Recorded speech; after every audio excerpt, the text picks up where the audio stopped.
We'll support the bill, sir. Thank you, Madam Secretary. ये पढ़ दीजिए Kiran Rijiju ji. Report of the Business Advisory Committee. Kiran Rijiju ji. बस नहीं सभापति महोदय जी,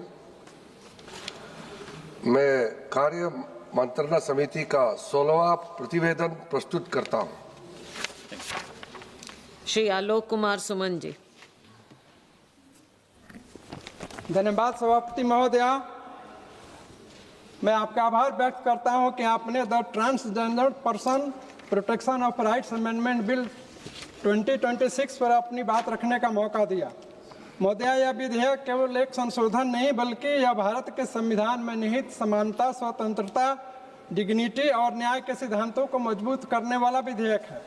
हमारे संविधान के अनुच्छेद 14, 15 और 21 में हर नागरिक को समानता, स्वतंत्रता और भेदभाव से सुरक्षा और गरिमामय जीवन जीने का अधिकार देता है।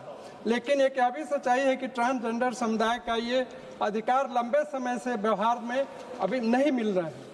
वर्ष 2011 की जनगणना के अनुसार महोदया लगभग 4.9 लाख ट्रांसजेंडर व्यक्ति दर्ज किए गए थे, लेकिन विशेषज्ञों का मानना है कि वास्तविक संख्या इससे कई गुना अधिक है।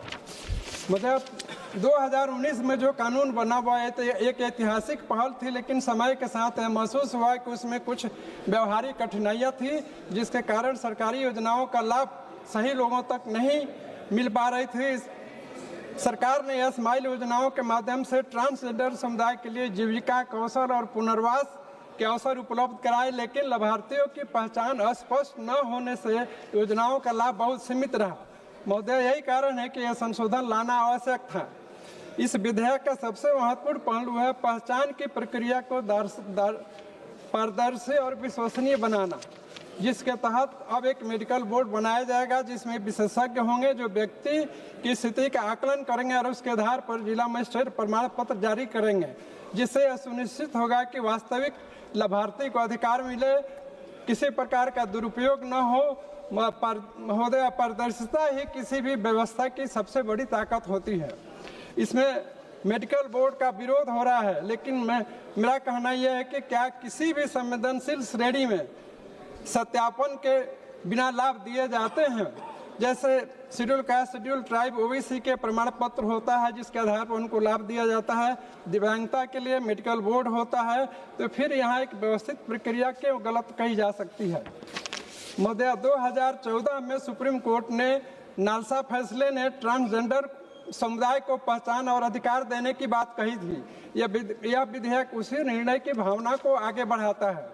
महोदय, एनसीआरबी के आंकड़ों से स्पष्ट है कि इस समुदाय के खिलाफ अपराधों में वृद्धि हुई है, इसलिए यह जरूरी था कि कानून उन्हें सुरक्षा भी प्रदान करे। महोदय, सरकार की नई योजनाएं जैसे स्माइल तभी प्रभावित होगी जब उनका लाभ सभी तक पहुंचे। यह विधेयक सुनिश्चित करता है कि लाभार्थियों की पहचान स्पष्ट हो, संसाधनों का सही उपयोग हो और योजनाओं का प्रभाव और लाभ वास्तविक व्यक्ति तक दिखाई दे। महोदय, दुनिया के कई देशों में पहचान के लिए मेडिकल या प्रशासनिक प्रक्रिया अपनाई जाती है। भारत ने एक संतुलित मॉडल अपनाया है जिसमें अधिकार भी है और जवाबदेही भी है। यह मॉडल वैश्विक अनुभवों और भारतीय परिस्थितियों दोनों को ध्यान में रखकर तैयार किया गया है। महोदय, अर्जेंटीना दुनिया का एक प्रमुख उदाहरण है। अर्जेंटीना में जून 2021 में पारित डायना सकाइलन लोहाना बर्किन्स कानून के तहत सरकारी नौकरियों में कम से कम 1% पद ट्रांसजेंडर, ट्रांसवेस्टी और ट्रांससेक्सुअल व्यक्तियों के लिए आरक्षित है। महोदय, किंगडम ऑफ थाईलैंड में भी ट्रांसजेंडर को रेस्पेक्टफुली उनको लेडी बॉय कहा जाता है और उनको हर सेक्टर में प्रायोरिटी दी जाती है। भारत में कर्नाटक राज्य में भी सरकारी नौकरियों में 1% आरक्षण ट्रांसजेंडर समुदाय के लिए है। अतः मेरी मांग है कि भारत के हर राज्यों में ट्रांसजेंडर लोगों को नौकरी में प्रायोरिटी देनी चाहिए। महोदय, यदि किसी व्यक्ति को केवल उसकी पहचान के कारण समाज से अलग कर दिया जाए तो क्या यह गरिमामय जीवन जी सकता है? यह विधेयक उस व्यक्ति को यह विश्वास दिलाता है कि वह इस देश का बराबरी का नागरिक बने और अपने को गरिमामय महसूस करे। महोदय, यह विधेयक किसी की पहचान को सीमित करने का नहीं बल्कि उसे एक सुरक्षित, प्रमाणित और सम्मानजनक पहचान देने का कानून है। इसलिए मैं अपने पूरे विश्वास के साथ इस विधेयक का पूर्ण समर्थन करता हूं। महोदय, बहुत बहुत धन्यवाद। श्री नरेश महास्के।